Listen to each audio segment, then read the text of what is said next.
Politique, la course aux municipales est lancée à Rouen. Le chef d'entreprise Jean-Louis Louvel a déclaré sa candidature la semaine dernière et ce midi, c'était au tour de Nicolas Mayer-Rossignol. Bonsoir. Bonsoir. Alors vous vous êtes fait plutôt discret ces dernières années, depuis que vous avez perdu la région en 2015 face à Hervé Morin. Vous souhaitez donc vous engager avec le collectif que vous avez fondé il y a 2 mois, Fiers de Rouen. Et vous avez décidé de viser la mairie, mais aussi la métropole de Rouen, un coup double. Alors qu'est-ce qui motive ce choix ambitieux? D'abord, merci pour votre invitation. C'est vrai que j'ai été discret, mais parce que je l'ai toujours dit, la politique, pour moi, ce n'est pas un métier. Ça ne devrait pas être un métier. Et donc, après avoir perdu les élections, je l'avais dit, j'ai cherché du boulot. Et je travaille dans une entreprise qui est magnifique, qui s'appelle Nutri-7, qui est une des pépites de la région. Effectivement, j'ai annoncé aujourd'hui ma décision d'être candidat aux élections municipales et métropolitaines pour Rouen en mars 2020. Pourquoi? Peu de nos concitoyens le savent. Mais en réalité, depuis quelques années, la plupart des grandes politiques, des grands sujets locaux, les transports en commun, les déchets, l'urbanisme, les grands équipements, la piscine, le stade, en fait, ils sont gérés par la métropole et plus par la ville. Et donc, ce serait malhonnête de porter un projet qui ne serait que municipal, parce qu'en réalité, c'est la métropole qui, sur ces sujets-là, décide. Donc je suis candidat. Les deux en fait. sont absolument indissociables. Et je vais vous dire une chose très simple. La plupart de nos concitoyens n'y comprennent rien. On ne sait plus qui fait quoi. C'est source d'inefficacité et c'est de l'argent public. Moi, je veux remettre de la simplicité, de l'efficacité et puis de la jeunesse et du dynamisme. Alors, vous n'êtes pas pour l'instant investi par le Parti socialiste. Est-ce que vous espérez l'être dans les semaines à venir ? Mes convictions, tout le monde les connaît, elles sont publiques, j'en ai pas changé. Vous êtes un homme de gauche. Bien sûr, ça m'a peut-être fait perdre des élections. Je l'assume. Je pense justement qu'on a besoin de sincérité dans l'engagement public. Parfois, c'est peut-être plus commode de se cacher. Moi, je ne me cache pas.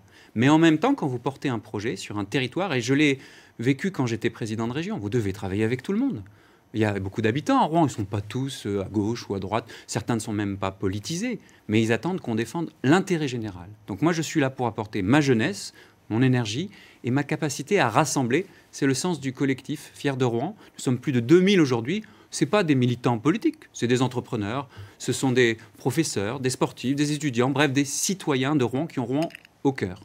Donc vous ne partirez pas forcément sous la bannière PS? Je partirai avec toutes celles et ceux qui voudront me soutenir sur une base claire. Fiers de Rouen, le collectif, on a écrit une charte avec des valeurs, l'écologie, l'humanisme, la laïcité, l'engagement citoyen. Le fait qu'on n'a jamais la raison tout seul, que l'adversaire, il a toujours une part de vérité, qu'il faut tout simplement dire ce que l'on fait, faire ce que l'on dit. Mais ça ne vous fait pas peur d'être divisé au premier tour? Les Verts ont déjà annoncé qu'ils partiraient seuls. Voilà, cette division de la gauche... Vous savez, si vous regardez les élections précédentes, il y a eu aussi des candidatures individuelles, et puis ensuite il y a eu des rassemblements.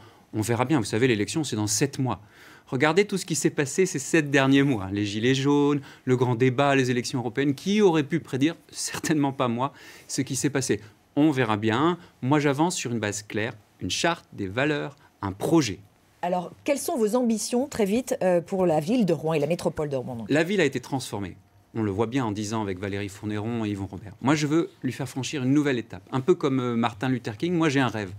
Que Rouen devienne la ville la plus rayonnante et la plus agréable à vivre de France. Ça veut dire, demain, une ville sans pesticides, sans plastique non recyclable et sans plastique tout court, où on aurait réduit de 50% nos émissions de gaz à effet de serre. Une ville championne de l'économie circulaire, qui est un vrai levier de développement ici, où on peut dépolluer par exemple les friches. Regardez ce que fait Valgo à Petit-Couronne.